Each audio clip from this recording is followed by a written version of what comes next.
I want to first say something about the arrangements. Rick asked me yesterday, I have to throw you under the bus, it's my decision, could they leave the tables up? Because we really don't need the pews until Lent, probably. And could they leave them up? And I said, well, why don't we leave them up tomorrow and see what everybody says and get a reaction. So if you have a reaction, it was my decision, but if you have a reaction, tell him.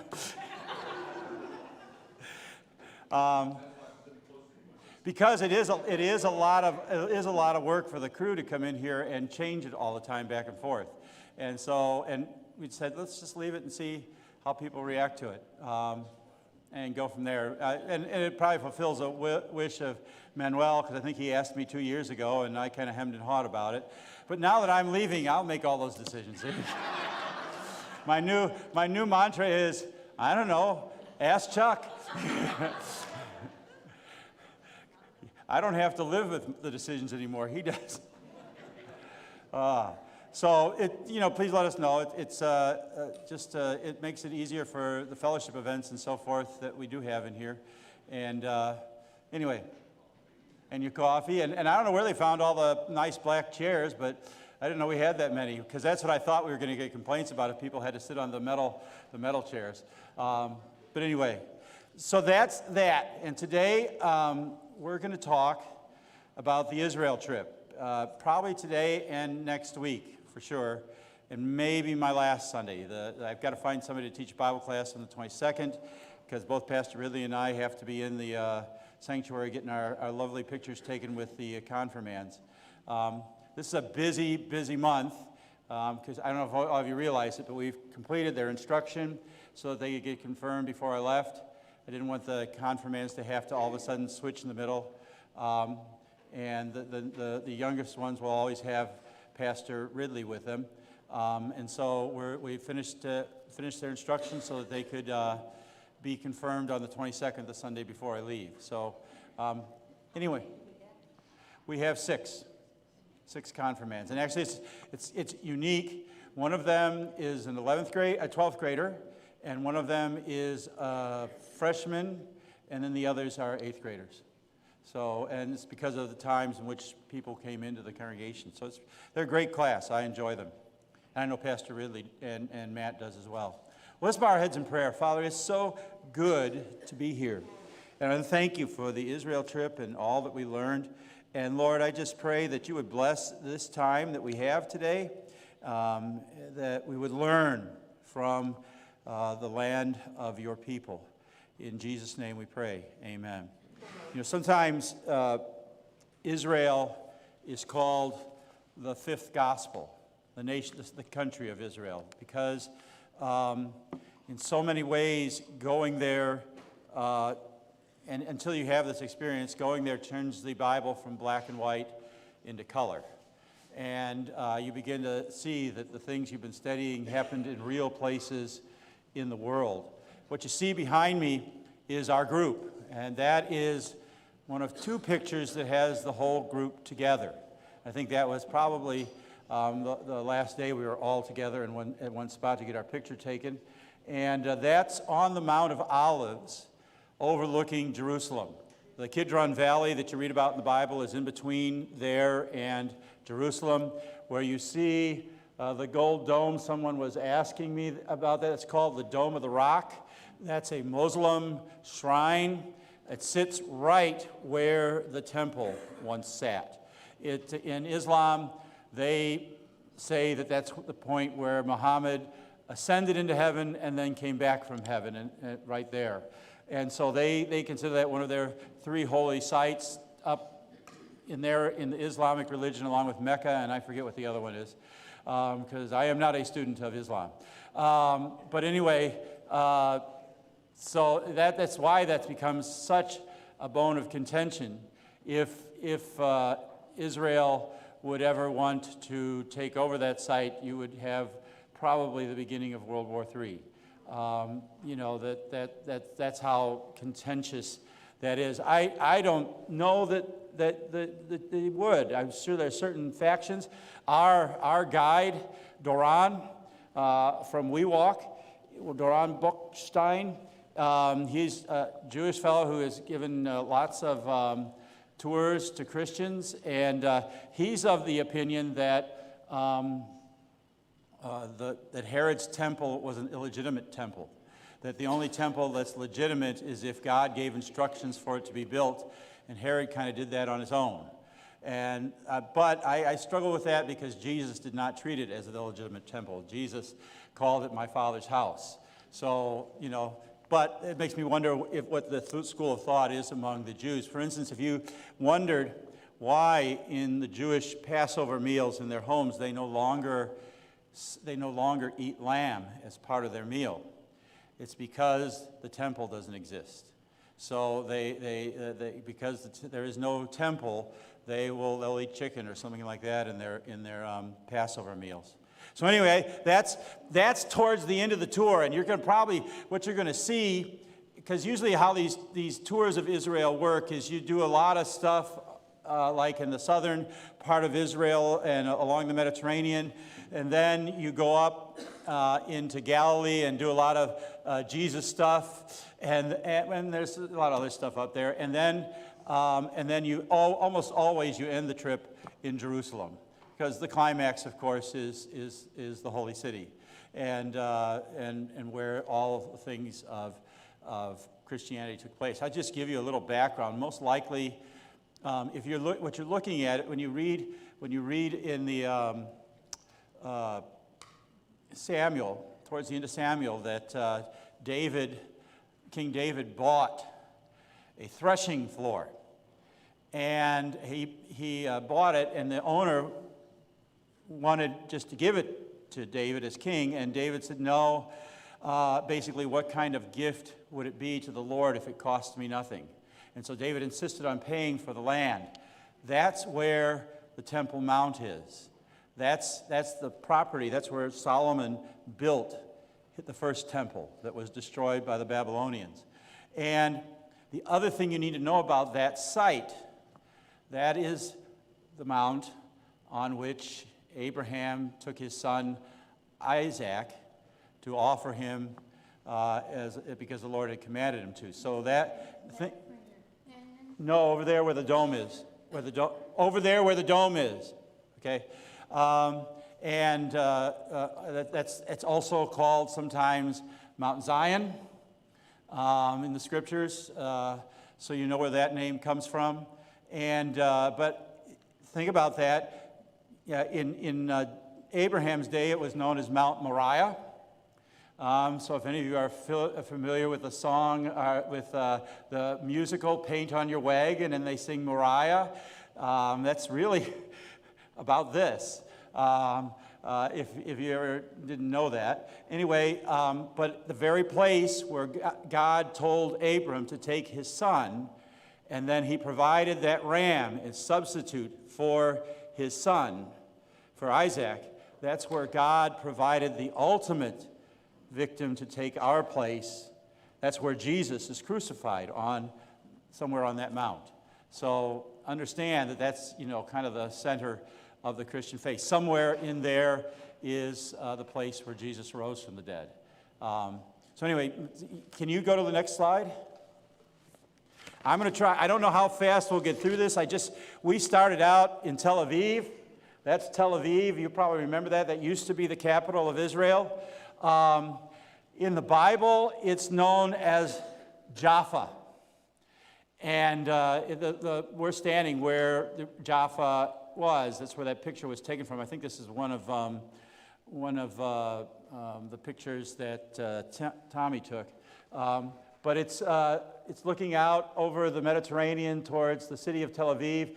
And Jaffa, how many of you can tell me what Jaffa is, why it's important?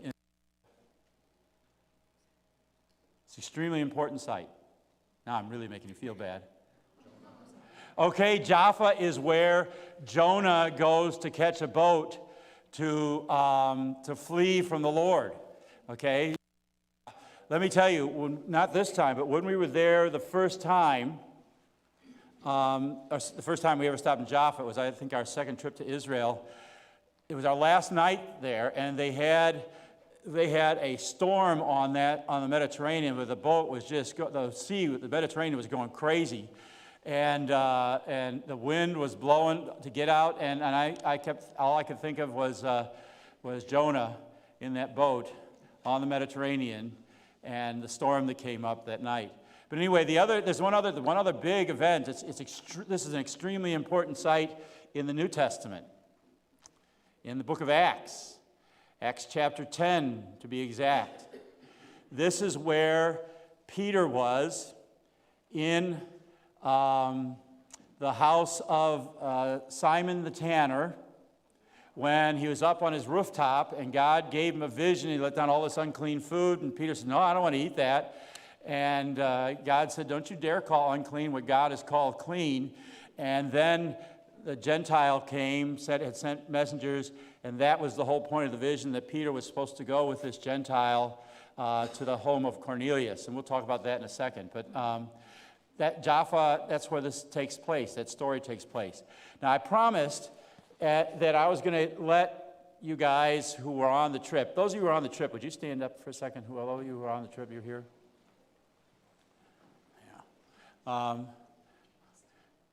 I was going to, if you guys ever have a desire to say, I'm going to offer moments. If you have a desire to say something about one of the sites, you can go ahead and sit down. Please raise your hand, or I'll offer those opportunities as well. So I'm about to leave Jaffa. Just go to the next slide.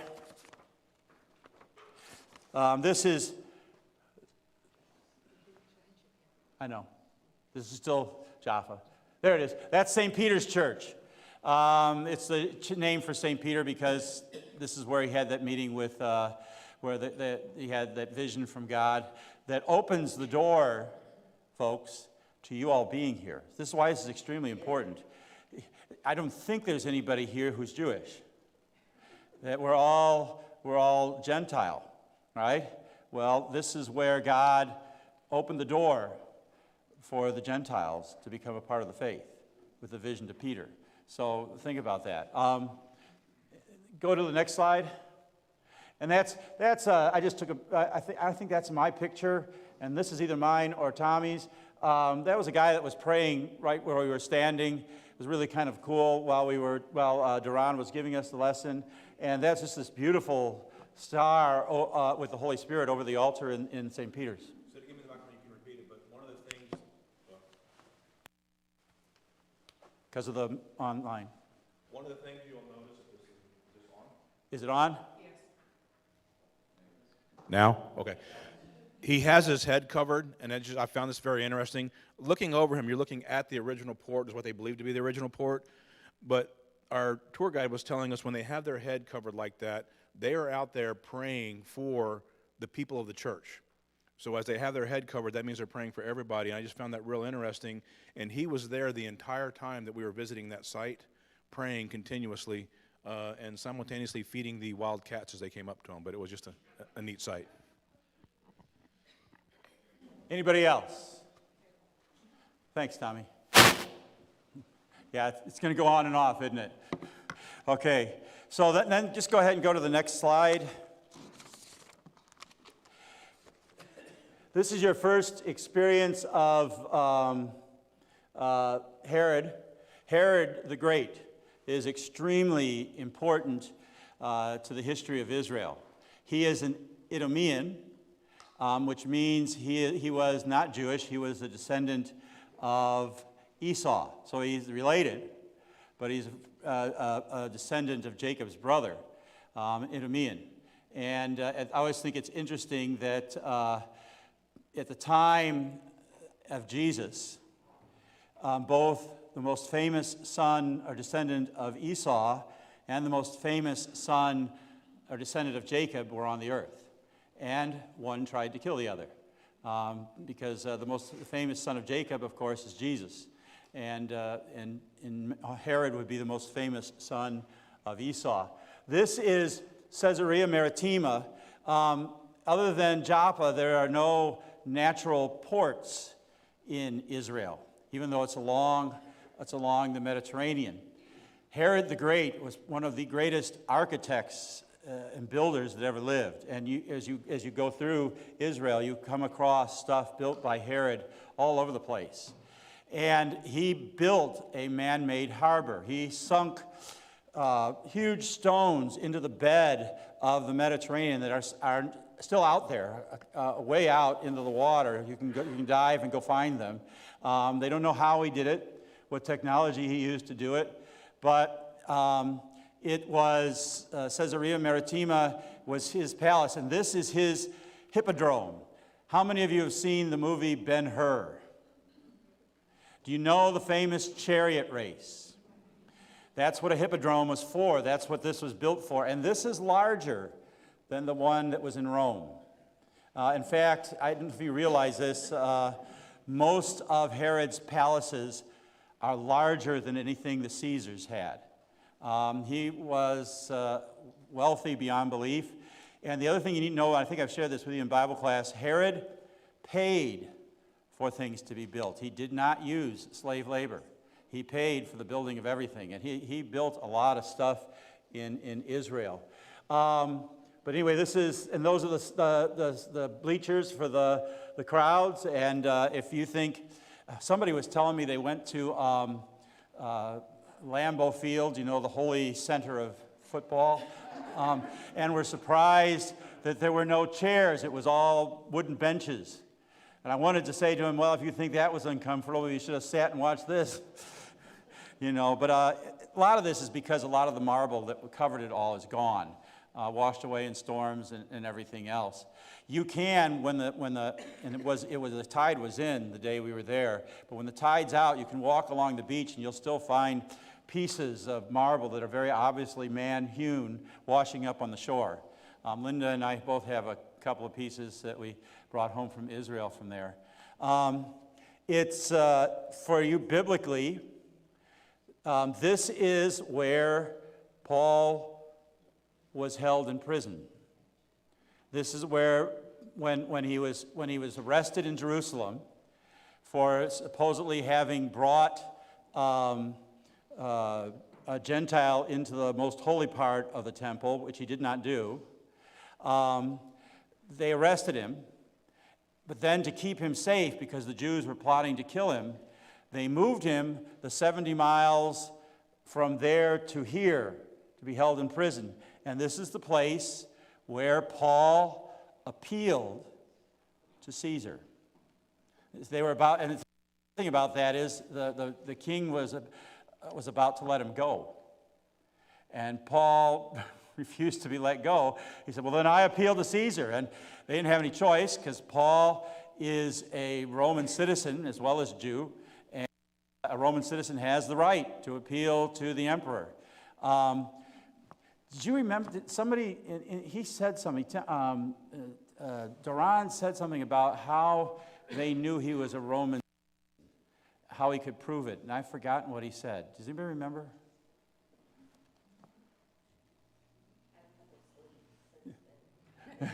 He might have had a seal of some kind, or it might have been a ring. They were allowed to carry a knife if he was a Roman. Ah, Wasn't okay. that it? I think that's it. They were allowed to carry a knife if they were a Roman citizen. If you weren't a Roman citizen, you weren't allowed to. I think you're right. I remember there was a way of identifying yourself. And of course, he was in prison here a long time. They could have done some checking for us. But the other thing is, the story we told you the last time about Peter being told to go to the house of Cornelius, the Gentile, well, that's here. So Peter made the journey up the Mediterranean coast with Cornelius's folks, servants, and this is where Cornelius was then converted to Christianity. He was a friend, what they call a friend of God, a friend of the Jews, because he had supported them and so forth, and was one who was interested in finding out about the Jewish faith and becoming Jewish, and then he wanted to know about Jesus, and he became a Christian through Paul. You shared something with me this morning about Herod. I'm trying to remember that might have had something to do with Caesarea Maritima or Jaffa or something like that. The Oh, yeah. Yeah, well, why don't you share it? Can you, He was so paranoid about being assassinated that he wouldn't go more than a day's journey without being in one of his palaces. So he has tons of them all throughout Israel. So you can get from one to the other within a day. yeah. Herod was an extremely paranoid individual, and I don't know if you all heard that, because I'm going to repeat it. He made it so that his palaces were close enough that he could make it from one palace to another in one day, because he was paranoid about being assassinated, which he probably had good reason to be, and probably had good reason to be paranoid that one of his sons would assassinate him, who wanted power. And this man was so self-absorbed that he had left orders that on the day of his death, like, I don't know how many hundreds were to be gathered into a stadium and murdered in honor of his death, so that people would mourn because of Herod's death. Fortunately, after he died, they rescinded the order and they didn't do it. But that tells you something about this man. He was an Idumean. He was also a Hellenist. Though he was ruling in Israel and the Jews, he was a Hellenist, which means he had bought wholly into the Greek culture. By the way, guys, we are all Hellenists too. Our culture is descended from the Greeks. I remember the first trip to Israel, the guy said, can any of you pick out the most blatant symbol of Hellenistic culture that's in the sky before us? And we all looked, and he said, the golden arches of McDonald's. So anyway, that I wanted to share. Anybody want to talk at all about Caesarea Maritima? Yeah, it was destroyed by an earthquake in 160 something, I think, AD. It was. I had it wrong before. I thought the Romans had destroyed it, and that would make no sense. Why would they destroy their only port? Yeah, it was destroyed by an earthquake. I had written down as a study. It was a place of importance for religious study and training. I've written it down. Okay, yeah, it had become a place of importance for religious study and training. It was the capital for the Romans in Israel.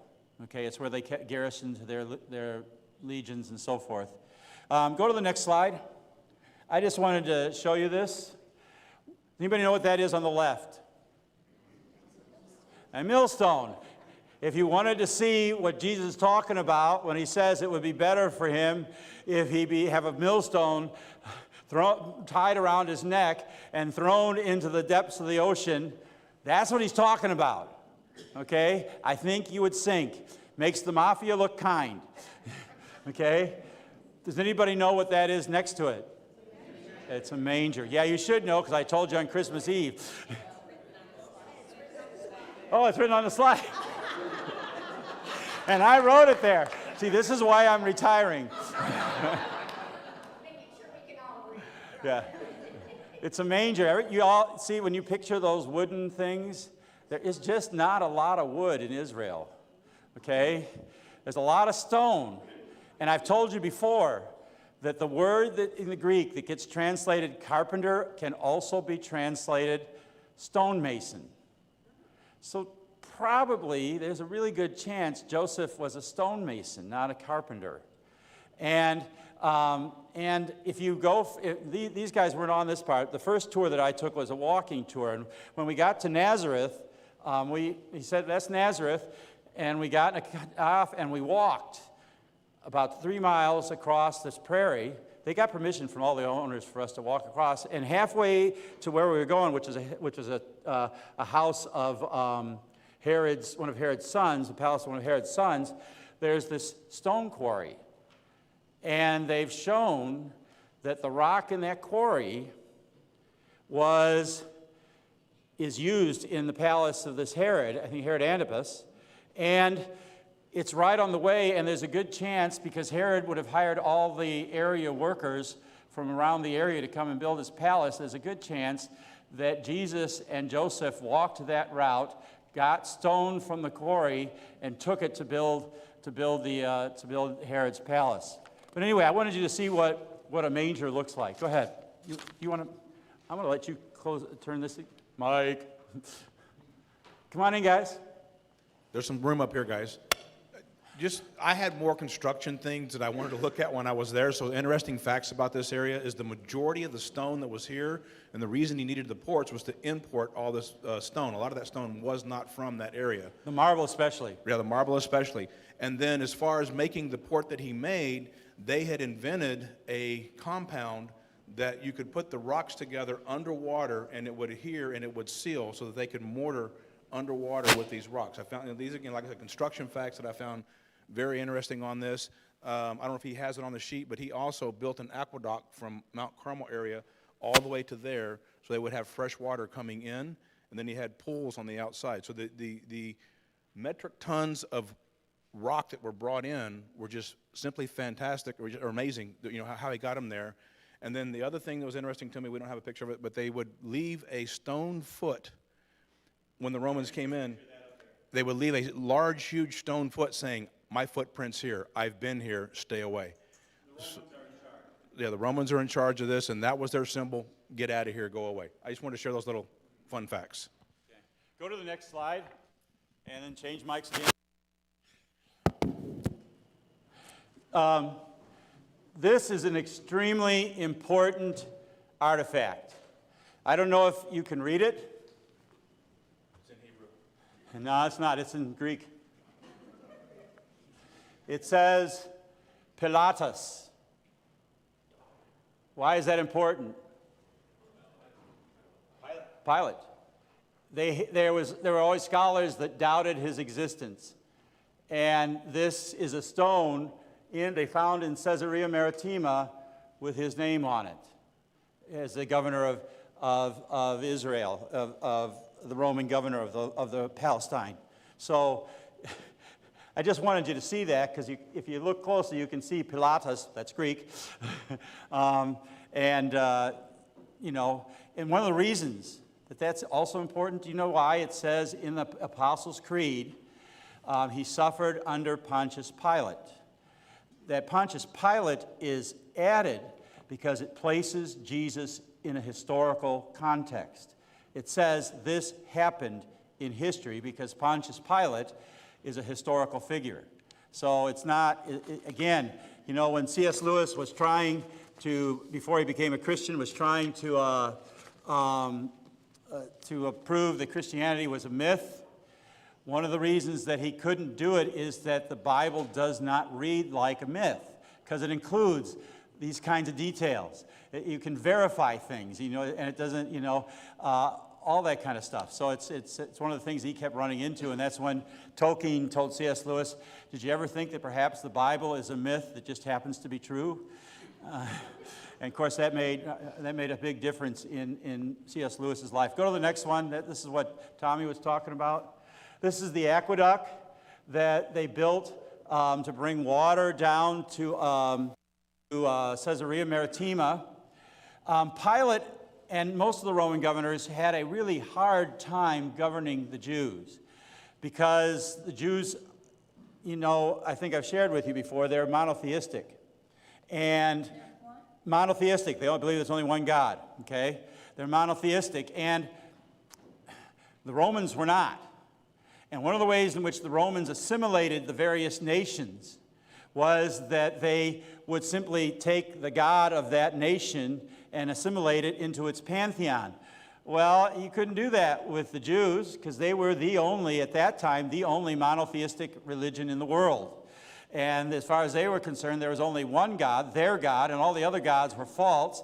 And so a lot of the Roman gods have symbols of their gods on them and everything else. And it just, you know, the Jews wouldn't have any part of that.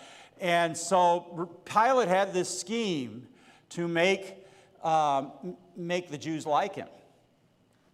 And he was going to bring them one of the luxuries of the Roman world. He was going to build an aqueduct for Jerusalem to bring running water to the city of Jerusalem. And the problem was that the Romans didn't want to spend any money on Israel. So Pilate was free to build an aqueduct. He had to find the money. Well, the wealthiest place in Israel at that time is the temple treasury. So he simply confiscated money from the temple treasury to try and build the aqueduct for Jerusalem, which led to a huge riot for 3 days in the city of Jerusalem. And Pilate, the only way that they could put down the riot was they sent plainclothes Roman soldiers into the city, and at a signal from the Castle Antonio, they pulled out their swords and began to slaughter the rioters. And that stopped the riot, but it didn't have the effect of winning any affection for Pilate with the Jewish people. You already talked about this. Anybody else want to talk about anything here? Don't be shy. The only other thing is that it's highly possible Paul had to appeal to them when he was there, and when he went there, that he was appealing to Pontius when he was on trial. Well, Pontius wouldn't have been there anymore. It was King Agrippa. And it would have been in Caesarea Maritima. Yeah. All right, next one. Oh yes, go ahead. I thought it was interesting how the aqueduct worked, and it was like it sloped at such a slight percentage. It was like 1% or 0.5% was how it was sloped to make the water flow. Yeah, because it'd go for miles to bring the water down there. It's unbelievable. That's why I always tell you that the Romans are a lot like Americans, because it was a nation of engineers, and so is our country. We say everybody's borrowing our culture. Well, we really borrowed our culture from Europe, and the Romans borrowed their culture from the Greeks. They didn't really have their own culture except to make war, and they were really good at it. And in a sense, guys, so are we. Really good at making war. Did you go to the next one? Okay, this is where, how many of you know the story of Elijah on Mount Carmel? Pastor Ridley, I'm surprised. I'll ask Alex. Alex? What's the story? Elijah, the prophet, was facing down the prophets of Baal, the false god of the Canaanites in that area. And this is where they sacrificed the bulls, but didn't put fire to the animals. Yeah, and they had a contest to call on their God. Yeah, right? And the prophets of Baal called all day, and finally Elijah starts to taunt them. Shout louder, maybe he's sleeping, and all that kind of thing. And finally it came time, and Elijah, for him to call down fire on his sacrifice and his altar, and he had them bring up buckets and buckets and buckets of water to soak the altar in water.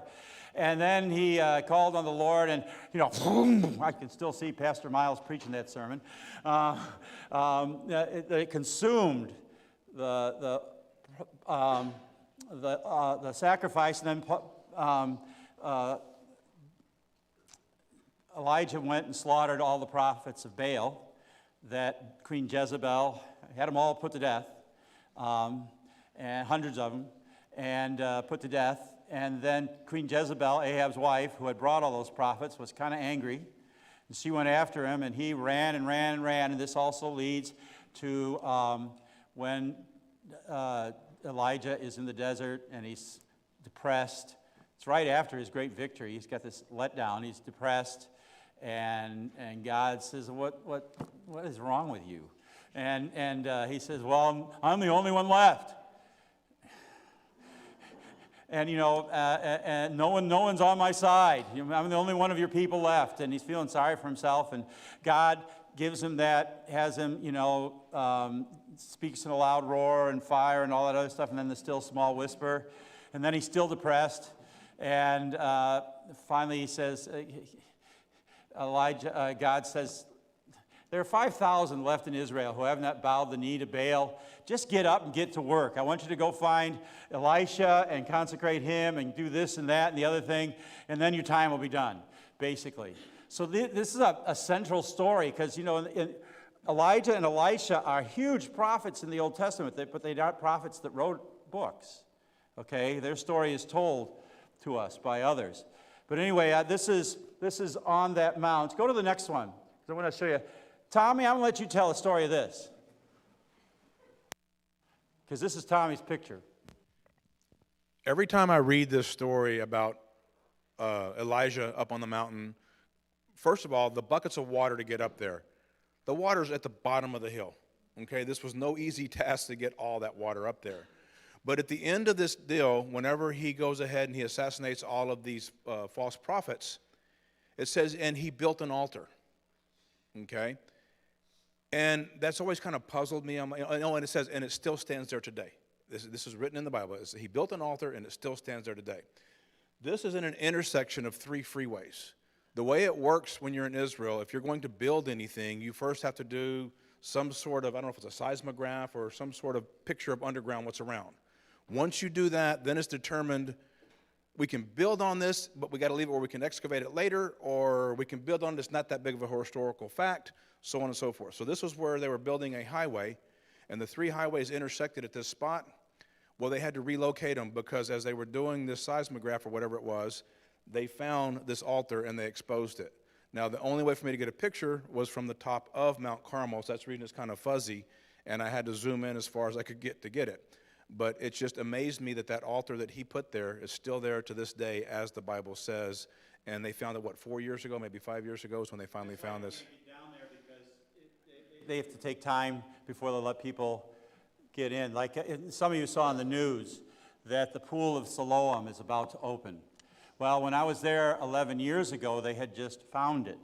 And they had exposed, we had come up out of the underground water tunnel, and the pool of Siloam was there, the steps and the beginning of it, but the rest was covered.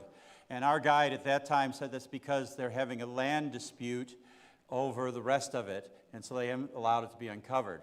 But now it's completely uncovered, and the historians, what do you call them, archaeologists have done their thing, anthropologists and everything, and now they're going to uncover. And you know what the pool of Siloam is, right?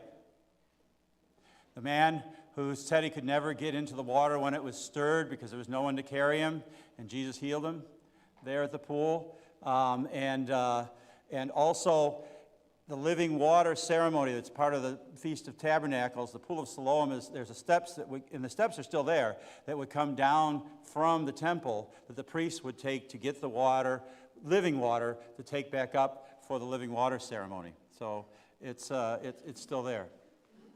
Anything else? Only that was very hard to see with the naked eye. Yeah, it was from where we were. Go ahead. Didn't Ron say that they found both the altars that the sacrifices were on, and one of them there was an indication that there was a very hot fire on it? I don't remember. Did he say that? Here, for all you folks at home. No, they did find both of the altars. I don't remember the part about one being hot, but they've exposed one and they're still working on the other altar. But there was 2 altars that were built afterwards, and then Duran was saying the other one did show signs of scorching and such that would lead to believe that that was the one where he made the sacrifice to God after he had done the sacrifice up above on Mount Carmel. I didn't remember that, but that's the problem. I'm going to go on one of these tours and not take pictures, because while I'm taking pictures, I don't always hear everything that's being said. Next one is one of my favorite. Go to the next slide. And you think that's nothing, right? That's the Valley of Elah. Do you know what happened in the Valley of Elah? That's where David and Goliath fought their battle.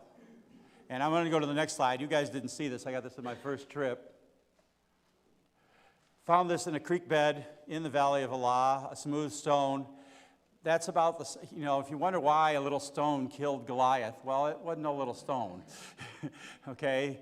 A pretty good size that would have been used in a slingshot. And so I just wanted to show you that. And the thing I want you to tell you about that, I want to just pause here for a second, because one of the reasons that Herod built all the stuff that he built was that his goal was that the world would know that there was a Herod.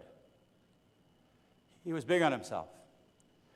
But I want you to think about this and what it says in the Bible about why David went out to fight Goliath. It says in 1 Samuel that he went out and he taunts Goliath and he says, that the world may know that there is a God in Israel. It always strikes me that those two stories side by side. Because probably until you started hearing it in Bible class, the thing that most people remember about Herod is that he killed some babies in Bethlehem. But everybody remembers around the world the story of the little shepherd boy who slew the giant. And the difference is that one, it wasn't about him. It was about God. It was about making God known. It wasn't about making himself known. It wasn't about earning himself a name. And I just think that to me is why this is one of my favorite places, even though there's not a lot to look at. It's just to realize what happened there. And at this point, God has already, I believe, rejected Saul as king. And one of the great things about David, even though he's been anointed as king already by Samuel, David will not raise his hand against Saul as God's anointed. He will not take the throne or be crowned as king until after Saul and Jonathan are dead, because he had that much integrity and that much faith, and he just waited. And he lived on the run for most of that time, for a good portion of his life. So I just, and the other thing that is so important about this, when David is crowned king, before he's crowned king, Samuel anoints him, pours oil over his head, so that David is God's anointed. The word in Greek for God's anointed is Christos. In Hebrew, it's Mashiach. So this is the beginning of the line that brings us Jesus. And remember the promise that God makes to David. I will give one of your descendants to sit on your throne. Solomon, right? Yeah. But then he goes on, and the throne of his kingdom will last forever. Two-part prophecy. First fulfillment in Solomon, but the greater fulfillment in the birth of Jesus. That's why Matthew makes a point at the beginning of his gospel to show us that Jesus is descended from David and Abraham. And it makes that in that genealogy. You think that's just a genealogy. Well, there's a reason it's there, to make the point that this is the one, that the great David's greater son. Any other things about the Valley of Elah? The backstory, Pastor, it was about the backstory of David and Goliath. The two sides had been warring for several months, and they finally came to an agreement to have one from each side fight the other to determine the victor. And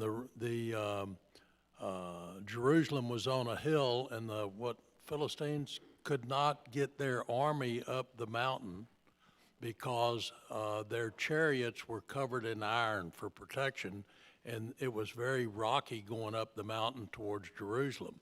So the two sides had been at war for a couple of months, and nobody was on the winning side. And winter was coming, and they decided that they were all going to starve to death if they didn't go home and take care of their crops. So that's how they decided to put the battle together between David and Goliath. Anyway, I thought, yeah. David volunteered because none of Saul's guys were brave enough. And the other part that I thought was hysterical about it was we all think, here comes little David and here comes big Goliath and they're just going to fight. And that was not what Duran explained to us. He said they first dressed, they first dressed David in armor. And David goes, I can't fight him in this armor. It's too heavy. David wasn't great big. So he took off the armor, and that's when he took his slingshot. And they said, he didn't walk out in front of Goliath and just stand there. They said he jumped around. He moved around because Goliath couldn't see real well. And so, with his visor down and all. So when Goliath raised his armor so he could see David better, that's when David slung his slingshot and hit him right between the eyes. Goliath fell. It's yeah. Why did I write down 5 stones for the 5? He picked up 5 stones. He only needed one. What? 5 different gods? It could have been for the 5 gods of the Philistines, but it also could have been one for each book of the books of Moses. So that it could have been for that as well. Go ahead to the next slide. We leave David, we're heading south. And this is what's called Old Beersheba. This is, I believe, excavated down to the level it would have been when Abraham was there. This is where Abraham has a dispute with the Philistines over Abimelech, I think, over a well that Abraham built here, and King Abimelech's people are using the well, and they're kind of coming to an agreement. That's here, Beersheba. And the other thing is real important in Scriptures, you'll see it say, all the people from Dan to Beersheba. Well, if you don't know the geography, you don't know what it means. The tribe of Dan is in the far north of Israel. Beersheba is in the far south. So it's saying from the whole country of Israel when you read that in Scripture, from Dan to Beersheba. So it's 2 extremes, all right, in the land. I was going to tell you one other thing about the Philistines. The reason the Jews had so much trouble fighting the Philistines was the Philistines had iron. They had iron weapons. The Jews did not until David, while he was on the run, went and lived with the Philistines. And it is believed that he brought back the technology for making iron weapons. Because it's after that the Philistines no longer have the advantage over the Jews in warfare. Because now they've got iron weapons and so forth. So he did a little, like a better example, a little Chinese deal, a little undercover work, stealing their technology and bringing it back. So anyway, go to the next one. This is kind of a map of what Beersheba would have looked like. Little small, little city. Big Beersheba was off in the distance. This is Duran. And what you see there is he's grabbing the horns of the altar. And in the books of the Moses and so forth, they could flee. Like if somebody was accused of murder or they had accidentally done something, they could flee to a city of refuge, and then to grab the horns of the altar like he's doing there would mean to have claimed asylum. And he could stay there then until they adjudicated whether he was really guilty of murder or not. So I just wanted you to see what the Scriptures mean when it says the horns, because that's an altar that's there at Beersheba. That's Duran. We grew to love the man. We did learn one thing. I loved his way of not that everybody listened, but you have lots of people trying to sell you lots of junk.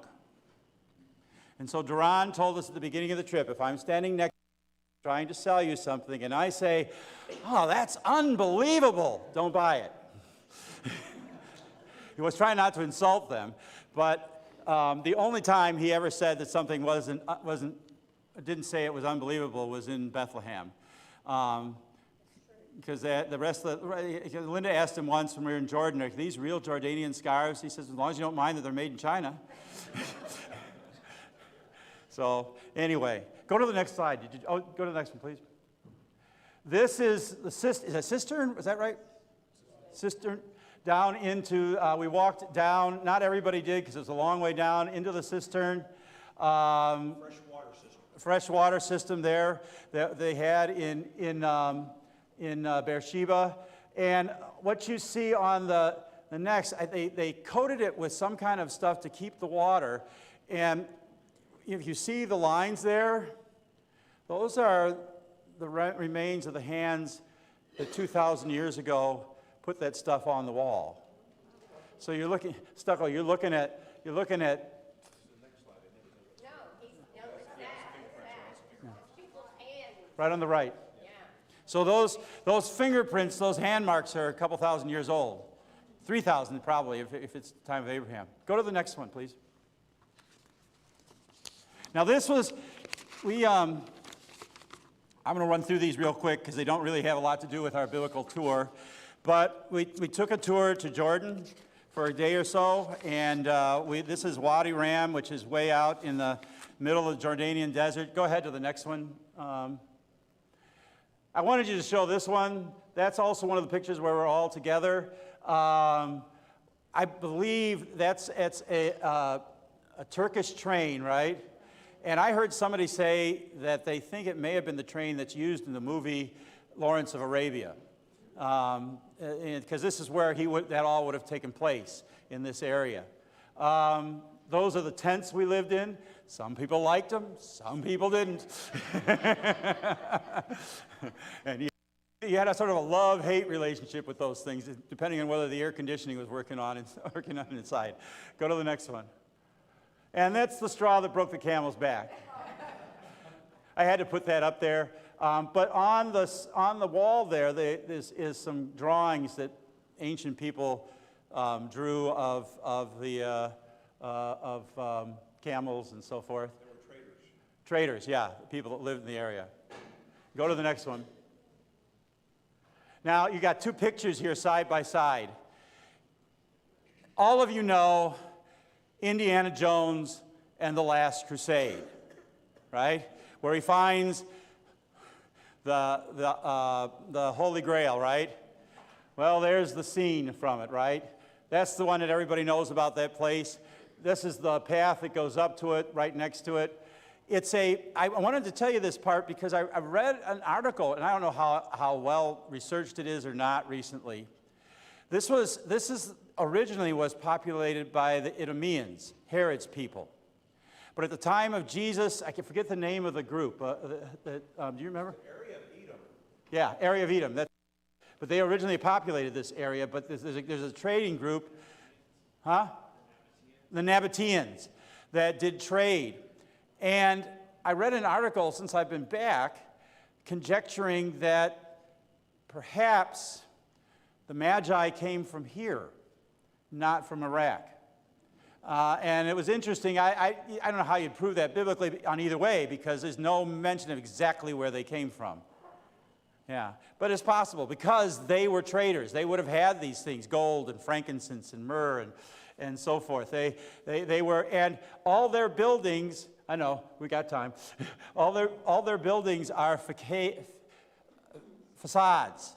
Yeah, and because they would try to mimic the great cultures and look like they had all that stuff, but you go in and they're just, so that what you see in the movie Indiana Jones, that's on a TV set or a movie set. That's not behind that wall. There's just a little room back there, and so we didn't go into any of those. Anybody want to say anything about Jordan before I leave? Go ahead. I wanted to say, for someone who's lived in Texas all my life, this was my first trip like this, I wrote that Rotterdam was the most breathtaking, beautiful place I'd ever. It's gorgeous, yeah. Go back to Beersheba for a minute. The Abraham's well, and the story that Duran told was Abraham wanted to make friends with everybody in the area. So he built his settlement up on a mountain, and if you look down, you could see the river, and most of the wells of the property owners were down close to the river because they were easy to dig. Abraham got on top of the mountain, and Sam dropped a rock in his well and determined it was about 270 feet deep, and it had been dug by hand. And then the water cistern that was there, they thought they were going to have a battle with the Philistines, and that they'd die of thirst, so they dug that huge cistern in the rock, and gosh, it must have been a couple 100 feet deep too, and they did it in 3 months' time. I mean, it was just an amazing feat. When you need water, you need water. Yeah. All right, go ahead to the next slide. Or I'll keep going for a little bit past. Okay, we came back in to Israel, and I wanted you to see this. This is Masada. Now, there used to be, and I have a copy of it, but my good friend over here, Tommy, would tell you it's the most boring miniseries in the world. It tells the story of Masada. And it's Masada, this is in the southern part of Israel. It's right along the Dead Sea. This fortress is at the top of a mountain. It's built by King Herod. And along the side, you can't see it because of my print, but right down here is another palace that he built after he built this. And they found like a jar of peaches in one of the caves there that was still good because of the coolness and the dryness of the weather and the place.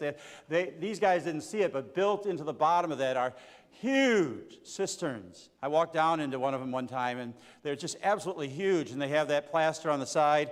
Herod was a master of engineering. At the end of the war, when the Romans had decided they'd had enough of Israel, this is the last place where the zealots took refuge.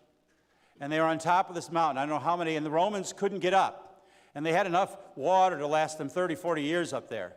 And they couldn't get a snake path that goes to the top. And all they had to do was throw rocks at the Romans to defeat them. Well, keep going. We'll show you a little bit more. And that's what it looks like up there at the top. Go ahead to the next one. That's the siege ramp that's still there that the Romans built. And they came to the top to knock down the walls. And then they took the night off. And that night, the zealots made a pact. And they drew straws. And certain men then went around and killed women and children. And then they killed each other. And then the last person committed suicide so that they would not surrender to the Romans. They know this story, and they even know the speech that the guy gave that night because they found 5 women hiding in a closet kind of room who came out and told the story of what happened at Masada. For a long time, not anymore, I don't think, for a long time, every Israeli soldier would take his oath to the army, to the state of Israel, on top of Mount Masada, and part of that oath is this will never happen again, because that was the end of the state of Israel before 1948. I'm through. I'm going to stop here. Okay. You talked about there's plenty of water. There was, yes. What do they eat? They stored food up there too. They brought in their food. It's like a survival camp. The survivalist, which has his cellar all full of food in case there's an emergency, they had it all up there. Herod was wealthy. Anybody else? What? Yeah, he had herds of animals up there, meat to eat, and all of that. Pastor, couldn't we see where they found the Dead Sea Scrolls? We're going to go, when we start next week, that's where we're going to go. We got En-Gedi, and then the Dead Sea Scrolls. I got to go to the next one. I got to show you the next couple slides. That's En-Gedi. That's a Ibex deer. Go to the next one. I have to show you that one. Do you see the couple kissing there? They renewed their vows in Israel. All right. Any other comments? Because the next, he's going to start at the beginning next week because I'm going to be up doing the quiz for the yeah. But I hope you don't mind us doing this. You guys have been asking us if we were going to do that, so that's why we're doing it, to share with you the trip. Yeah, oh no, we're not even finished. We're on probably about day 5. Let's bow our heads. Don't worry, it's not going to be that. Let's bow our heads in prayer. Father, thank you for the land of Israel where you did so much. But thank you more for what you did there and who you gave there to be our Savior. Thank you for the people of Israel, the Jacobs, the Abrahams, Isaacs, Davids, who foreshadowed the coming of your own Son. Lord, go with us now. Bless us in worship. In your name we pray. Amen.